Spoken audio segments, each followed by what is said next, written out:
So how do you go about comparing two watches that were released over 40 years apart? I don't know, but I'm going to give it my best shot.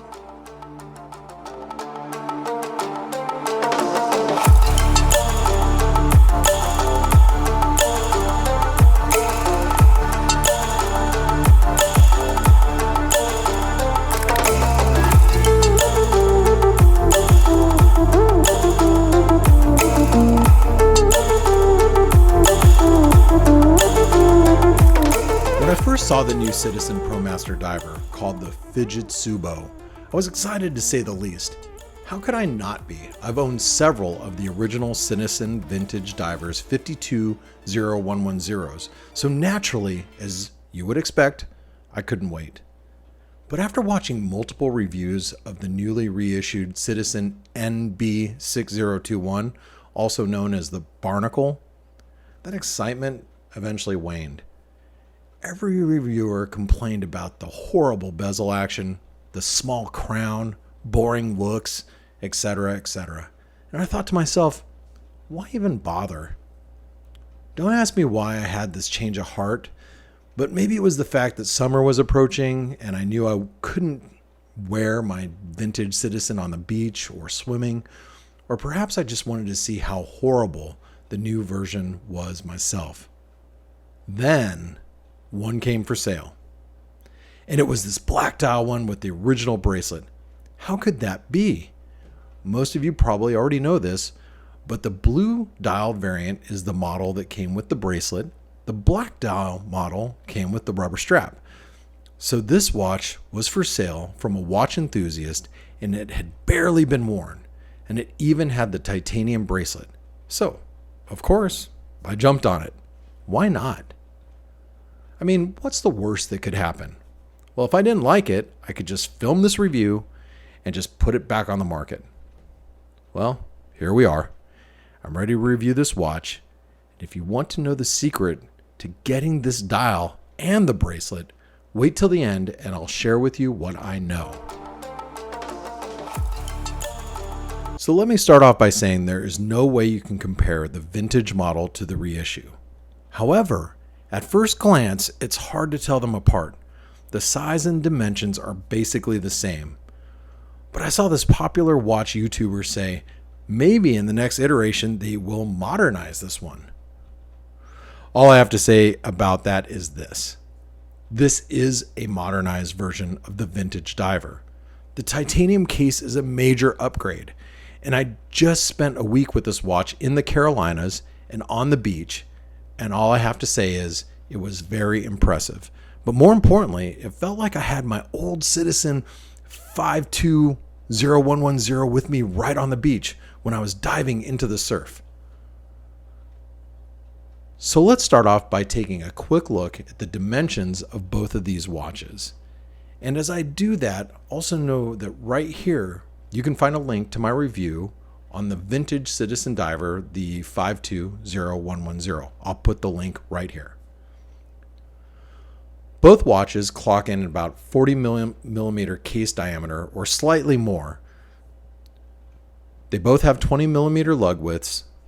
The vintage has a lug to lug of just over 47 millimeters, and the new Barnacle adds just about 1 millimeter to that, just over 48 millimeters. The thickness of the vintage is near 13.5 millimeters, and that's with a brand new aftermarket crystal that I had installed. But this is where the new version really stands out. The thickness is just under 12.5 millimeter. You'll also notice that neither one of the cases have drilled lug holes. There are a few things that I wish Citizen would improve. Drilled lug holes for easy strap changes would be one of them for sure. But I get how the company probably wanted to stay faithful to the original. Let's start by looking at the two watches side by side. The noticeable difference is the small crown. That's obvious. And I can realistically say that it does look a little funny being smaller-ish. But the operation of the crown is great.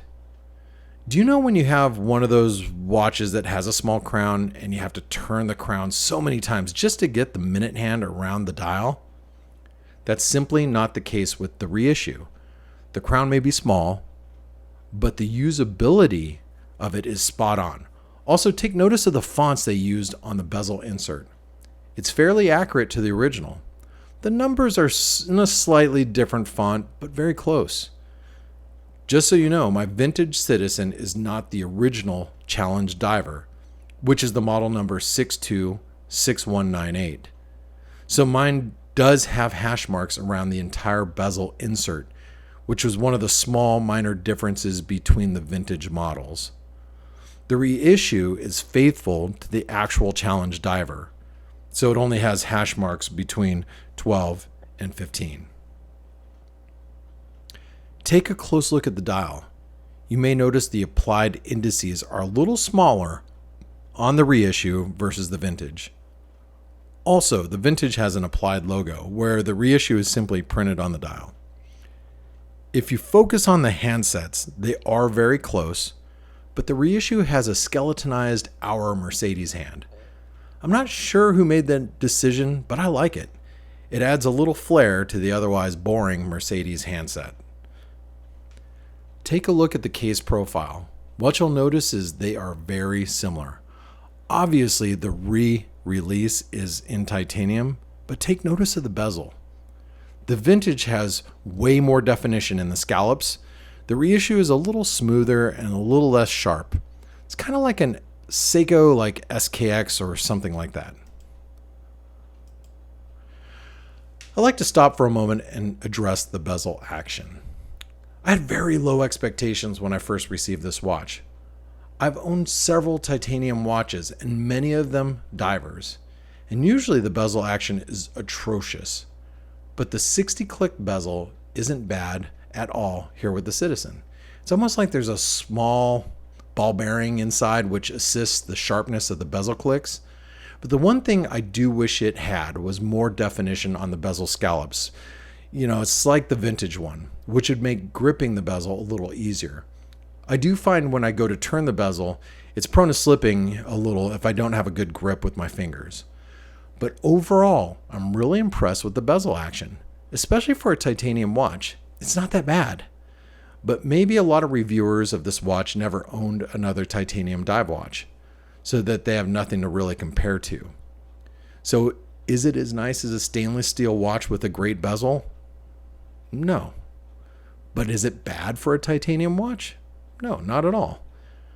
The one other thing that I can't confirm is the bezel itself looks and feels like polished stainless steel. I'm not sold on the idea that the bezel itself is titanium.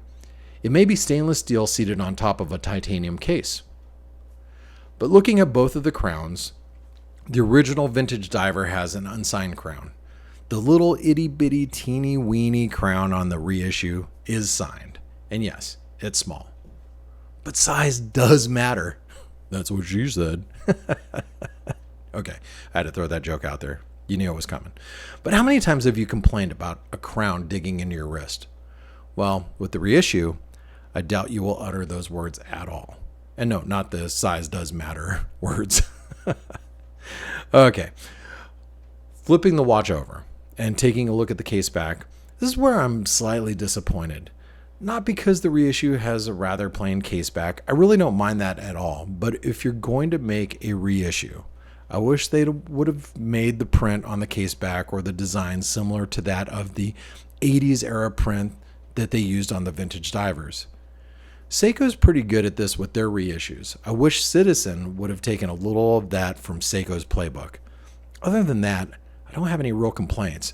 But I must admit, it's nice to know that the reissue is also anti-magnetic as well. And that's a modern upgrade if you ask me. So far you've seen the watch on the issued rubber strap. And you'll notice on my vintage diver, I also have a similar styled Bonetto Centurini rubber strap. The reissued one is comfortable, but pretty long, so you can strap it over a wetsuit if needed. I would imagine if you have a 7-inch or less wrist, you're going to have a lot of extra strap to deal with.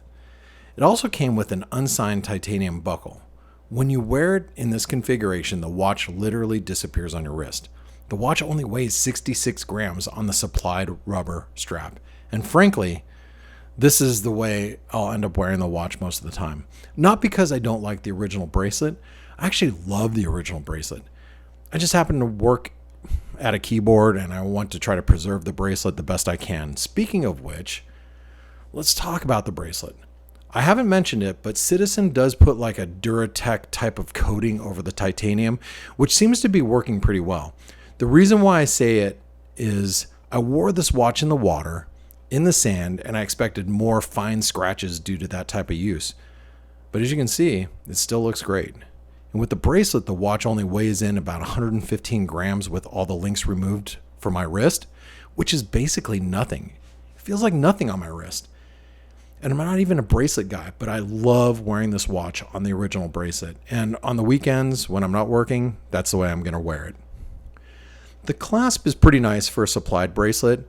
There are no micro adjusts, but the bracelet itself comes with several half links, so you should be able to find a decent fit. The clasp is milled, but there are some stamped parts as well. So you'll notice that this awesome diver's extension, which is pretty easy to operate, I noticed myself expanding it by 1 notch when I was in super hot weather, which is totally fine by me. Like I said, if I didn't work in front of a computer all day, I would keep this watch on the bracelet hands down. It just wears so easy on the wrist. I barely even notice this watch is there all day. It does have male end links, but that's fine. So you're probably wondering, how did the previous owner find an OEM bracelet? Well, I wondered the same thing. And I asked him the same question. And he told me if you go directly to Citizen USA's website, you can order OEM parts for your watch. How cool is that? I have provided the link in the description below, and I know many of you were thinking, I was just going to buy a black one and a blue dial version, swap out the bracelet, and but you don't have to do all that. You can go directly to Citizen and buy a brand new bracelet separately. Now, before I give you my overall opinion of the Citizen Barnacle, I did want to show you the packaging of this watch came in. For Citizen, and being a Citizen diver, you get that air tank, but this one's much nicer than the ones that you would get with the NY0040 or variances of that model. I'm sure you would get similar packaging with some of the EcoDrive models, but I've never owned one, so I can't speak to you on that. But overall, the packaging is nice, and it feels a little more premium for the brand itself. All right, so how do I feel about the reissue, especially being such a huge fan of the Vintage Challenge diver? As you can imagine, when I got this watch, I had my guard up, expecting to be very critical and also having very low expectations. But being such a fan of the looks, the aesthetic, story, and the history of the Vintage Challenge diver, I'm really happy to have a newer version of this watch that I can wear on a daily basis. And it wears comfortably. And I can enjoy the watch as it was intended. Frankly, you just can't do that with a vintage diver. So, is it as cool and unique as the original? No, I don't think so. But am I enjoying the reissue? 100%. And I'm glad that I have it. And hopefully, if you like the looks of the watch, the size of the watch, the history of the watch, you might look past some of the negative reviews and give it a shot. I mean, what's the worst thing that could happen? You could get to film a review on YouTube and put it back on the market, right? Anyway, if you made it this far, let me introduce myself. My name is Blake. I'm a bit of a watchaholic, but I think if you made it this far in the video, you might be one too. Make sure you like the video. If you enjoy the content, subscribe to the channel and all that fun stuff. But more importantly, thanks for spending your time with me. See you in the next video.